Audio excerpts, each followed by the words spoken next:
I'm CJ, welcome to PSP. Let me take you around a little bit.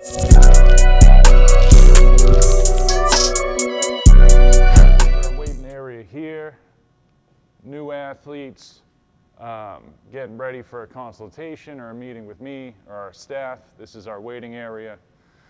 Our members, our athletes that are already members here, lockers are over there.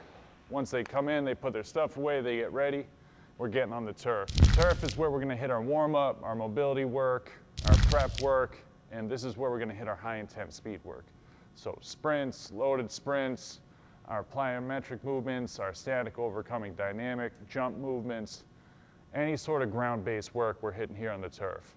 We got the dasher timing system here, the laser system, so when we're doing our agility work, our speed work, we have exact times that we can measure. That's important so we can record and make sure our athletes are progressing as they should.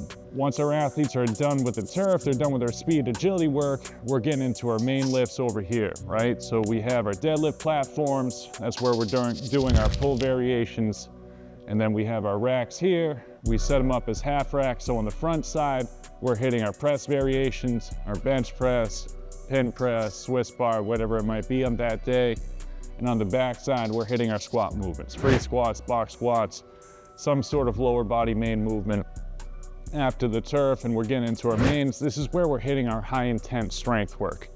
1, 3, 5 rep max, depending on what it is that day, depending on where we are in the programming and whatever the rotation might be.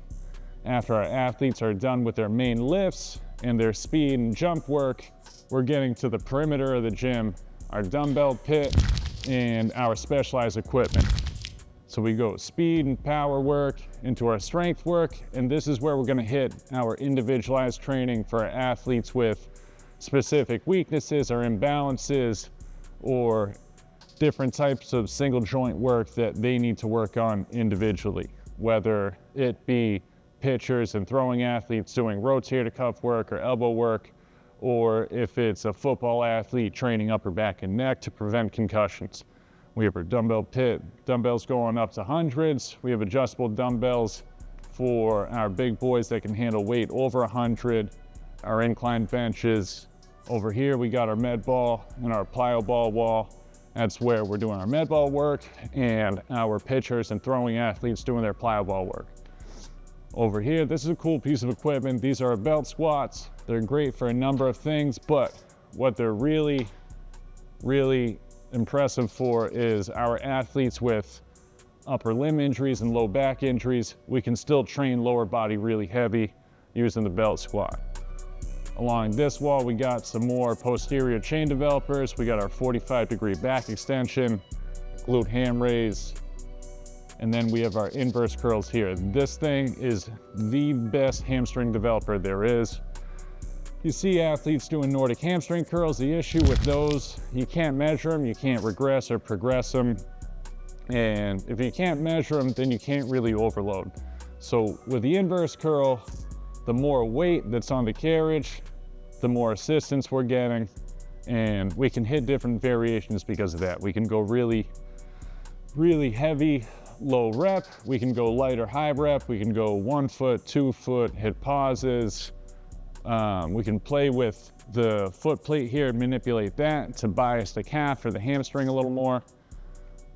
We got our chain buckets over there and our bands over here. So when we're doing our main work, we use accommodating resistance, which is basically manipulating the force tension profile.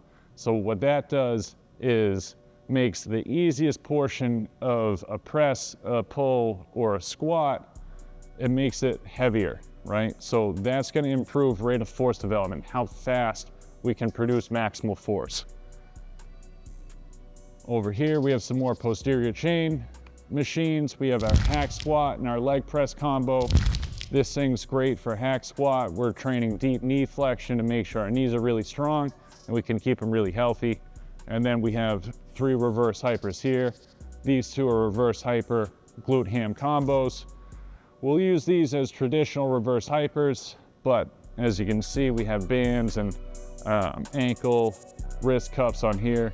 We use them for certain specialized variations as well, like different types of ballistic and elastic type work, impulses and things like that, that really make the joints robust and keep them healthy and powerful. We have the jump mat here to test vertical jumping and ground contact times. Again, we measure everything we can to make sure that our athletes are progressing. Our athletes see that they're getting better week to week, which raises intent in their training. But also it gives us the data we need to give new athletes and new potential athletes realistic expectations. So for example, in a 12-week time frame, on average, our athletes are putting 5.5 inches on their vert, 13 inches on the broad jump, and shaving almost a quarter second off their 40 time. Or if you're a baseball athlete, shaving almost a half second off their 60-yard dash. Over here, we just have some accessories and cable attachments. We have our sleds and our prowlers over here, and then lat pull down, low row, and some cables over here. So we can train upper back, lats, and things like that. This is my favorite piece of equipment in the gym. This thing right here is called the Bear Squat. They stopped making these. They used to be made by Powernetics. What this is a plyometric machine. We use them a lot for loaded jumps and over speed eccentric jumps. So someone's throwing the weight plate back down. So an athlete has to overcome not just the weight, but extra force than the gravity just put on it.